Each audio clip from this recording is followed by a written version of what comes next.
Assalamualaikum warahmatullahi wabarakatuh. Alhamdulillahi rabbil alamin. Wassalatu wassalamu ala asyrafil anbiya'i wal mursalin wa ala alihi wa sahbihi ajma'in. Subhanaka la ilma lana illa ma 'allamtana innaka antal alimul hakim. Wa la hawla wa la quwwata illa billahil aliyyil azim. Amma ba'd. Alhamdulillah, kita bersyukur kepada Allah Subhanahu Wa Taala dapat kita sama-sama lagi pada kali ini untuk kita teruskan pembelajaran kita, yang mana pada kali ini kita akan masuk kepada pelajaran 21, unit 1, iaitu Perjanjian Hudaibiyah. Perjanjian Hudaibiyah yang termeterai di antara Rasulullah sallallahu alaihi wasallam ataupun di antara orang Islam daripada kota Madinah bersama dengan orang musyrikin daripada Mekah. Baiklah, untuk kita teruskan lagi pembelajaran, kita lihat dulu kepada objektif bagi pembelajaran tajuk ini. Pertamanya, mempelajari kronologi Perjanjian Hudaibiyah. Step yang berlaku, perkara-perkara yang berlaku yang membawa kepada termeterainya Perjanjian Hudaibiyah. Yang kedua, mengetahui isi kandungan dan hikmah Perjanjian Hudaibiyah. Yang ketiga dan keempat, sebagaimana biasa, iaitu kita tengok bagaimana cara menjawab soalan kebat, dan para pelajar diminta untuk menjawab soalan di bahagian deskripsi di bahagian bawah video ini nanti. Kronologi Perjanjian Hudaibiyah, yang pertamanya kita lihat, Rasulullah bermimpi memasuki Masjidil Haram, mengambil kunci Kaabah dan melaksanakan umrah bersama para sahabat. Rasulullah mimpi benda tu berlaku dan Rasulullah SAW bercerita kepada para sahabat yang mana mereka semua dapat kembali ataupun menjejakkan kaki ke bumi Mekah. Baik, yang kedua, pada hari Isnin awal bulan Zulkaadah tahun kedua Hijrah, Rasulullah bersama para sahabat bertolak ke Mekah dengan pedang yang bersarung. Rasulullah bertolak ke Mekah pada tahun ke-6 Hijrah tu, pergi dengan para sahabat dengan pedang yang bersarung. Apa maksud pedang bersarung? Pedang bersarung ni maknanya tidak bersedia untuk berperang. Tapi kalau tak bersedia untuk berperang, kenapa bawa pedang? Pedang ini merupakan pakaian biasa orang Arab. Kalau pergi ke mana-mana tak nak berperang pun mereka akan bawa pedang. Seolah-olah kita pada hari ni macam kita bawa handphone lah. Pergi mana-mana handphone kita bawa. Jadi itu bukan bermakna kita nak buat apa-apa. Memang itu adalah sebahagian daripada cara kita berpakaian. Kalau kita hari ni pakai jam, kita pakai itu dan ini yang sentiasa kita bawa. Pedang ini adalah merupakan pakaian mereka. Tidaklah dikira sebagai suatu senjata yang digunakan untuk berperang, kerana kalau nak berperang mereka kena bawa lagi, kena pakai baju besi, kena bawa panah, kena bawa lembing, peralatan-peralatan lain yang lebih sesuai untuk berperang. Sedangkan pedang ini hanya untuk kegunaan kegunaan biasa sahaja. Mereka bawa bersama-sama mereka ke mana saja mereka pergi. Jadi sebab itulah disebutkan dengan Rasulullah dan para sahabat pergi ke Mekah dengan membawa pedang yang bersarung. Kita katakan dengan tidak ada niat untuk berperang dengan orang Mekah. Yang ketiga, mereka berhenti di Zulhulaifah untuk berniat umrah. Mereka turut membawa binatang korban bagi menzahirkan niat mereka melaksanakan umrah.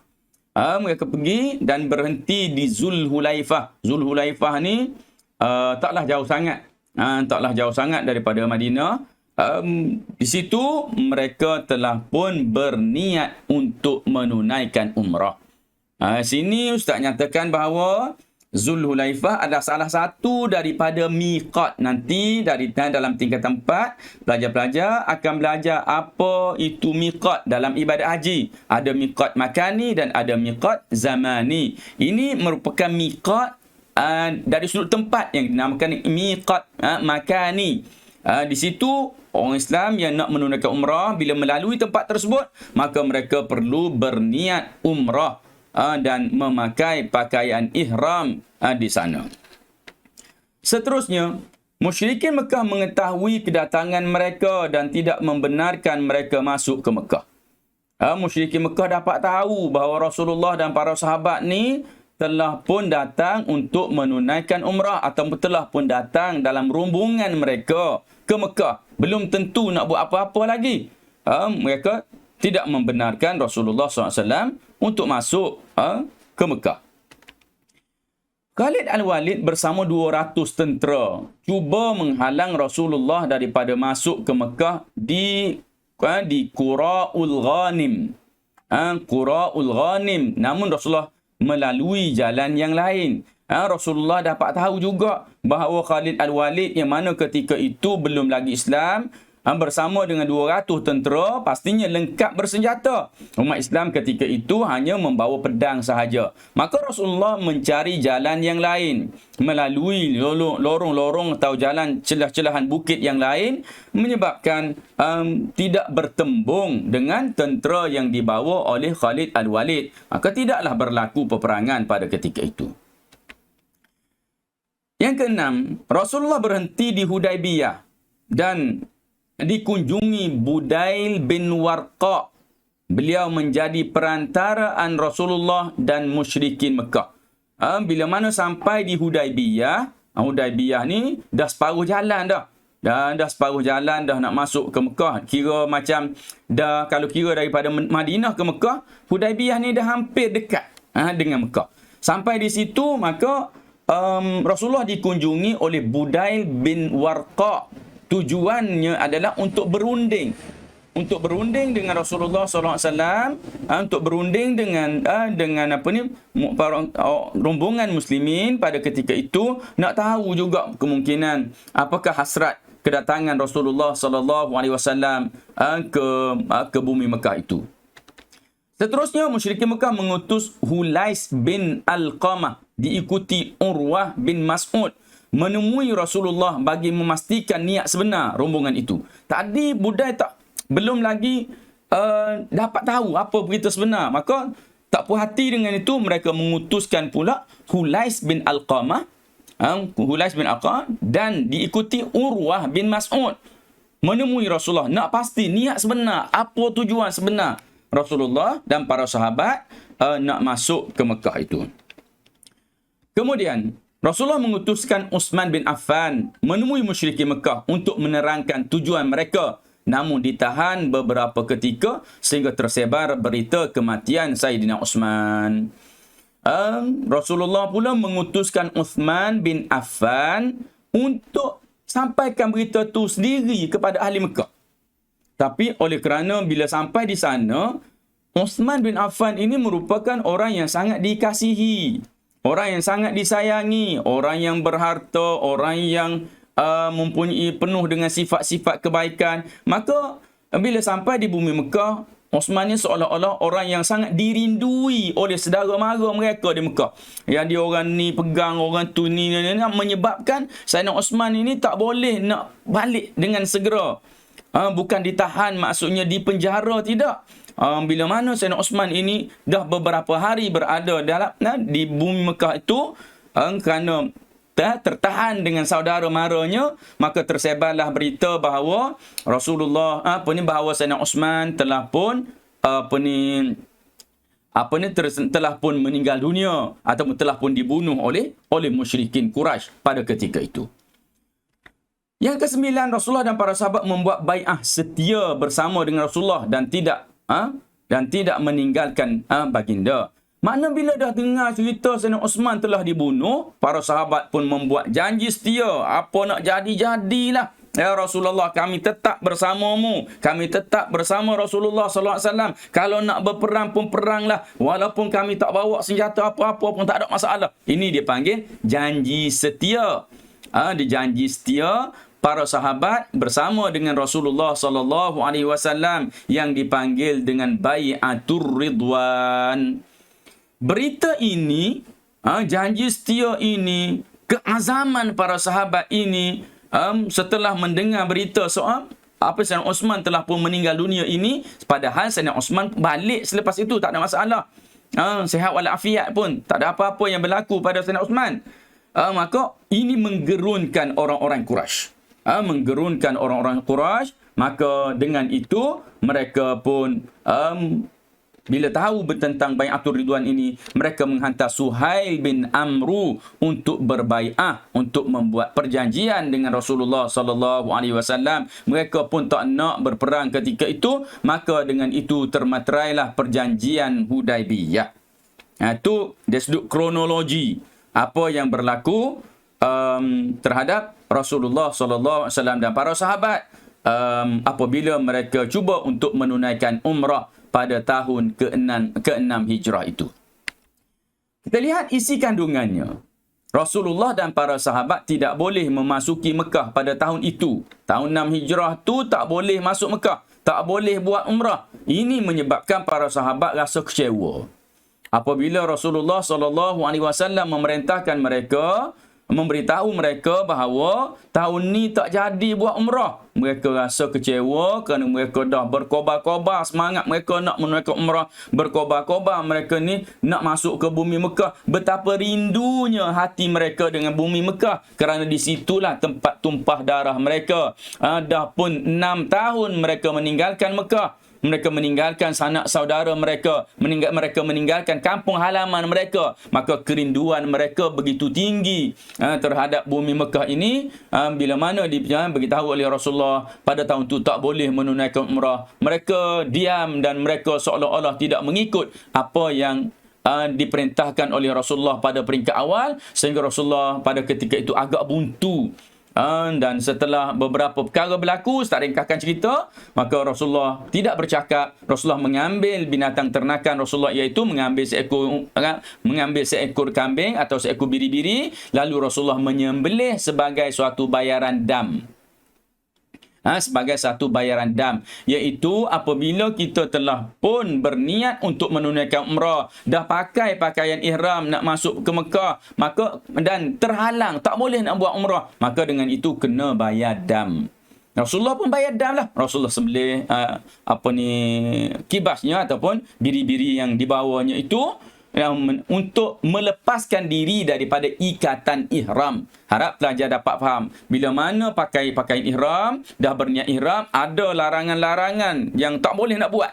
Maka dengan itu kena lepaskan diri daripada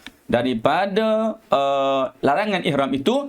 Caranya ialah dengan membayar dam, iaitu menyembelih seekor kambing, kerana tidak terlaksana niat untuk menunaikan umrah pada ketika itu. Jadi Ustaz teruskan. Isi kandungan yang kedua, Rasulullah dan para sahabat dibenarkan untuk memasuki Mekah pada tahun hadapan, tapi selama 3 hari sahaja. Tahun tu kena balik dulu, tahun depan baru boleh mari, tapi dalam 3 hari sahaja untuk menunaikan umrah. Cukup ke 3 hari nak tunai umrah? Lebih dari cukup. Kerana umrah ni sekejap je. Niat dan pakai pakaian ihram di miqat, kemudian masuk ke Mekah. Setelah masuk ke Mekah, maka tawaf. Tawaf di situ dipanggil sebagai tawaf rukunlah, tawaf umrah. Setelah selesai tawaf, maka pergi untuk bersa'i, berjalan daripada Safa Marwah, pergi balik 7 kali. 7 kali, maka dikira selesailah perbuatan untuk menunaikan umrah tadi. Tinggal lagi bercukur sikit sebagai melepaskan diri daripada ikatan ihram itu. Cukur dipanggil sebagai kita sebut jugalah sebagai rukun yang seterusnya atau yang terakhir dalam ibadat umrah. Maka bila dah bercukur atau gunting rambut sikit, itu telah pun dikira selesailah umrah. Kalau kita buat umrah ni, bolehlah kita katakan dalam masa orang yang sihat, dalam masa kurang dari 40 minit.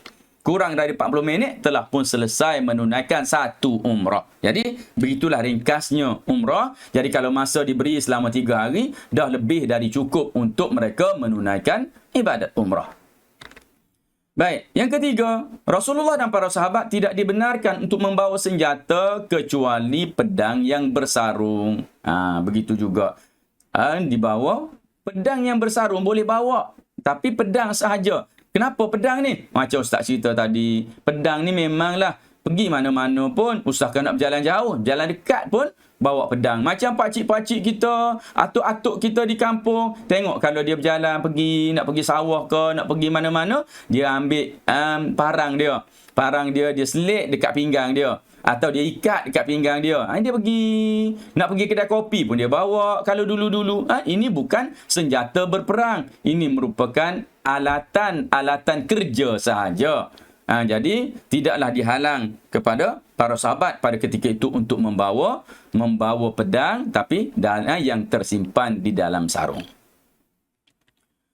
Yang keempat, orang Quraisy tidak boleh mengganggu Rasulullah dan para sahabat.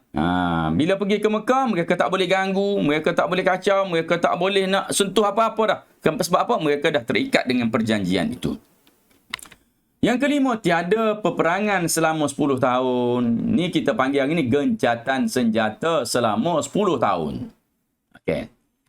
Yang keenam, mana-mana kabilah yang terikat dengan perjanjian antara Rasulullah atau Quraisy turut tertakluk kepada perjanjian Hudaibiyah.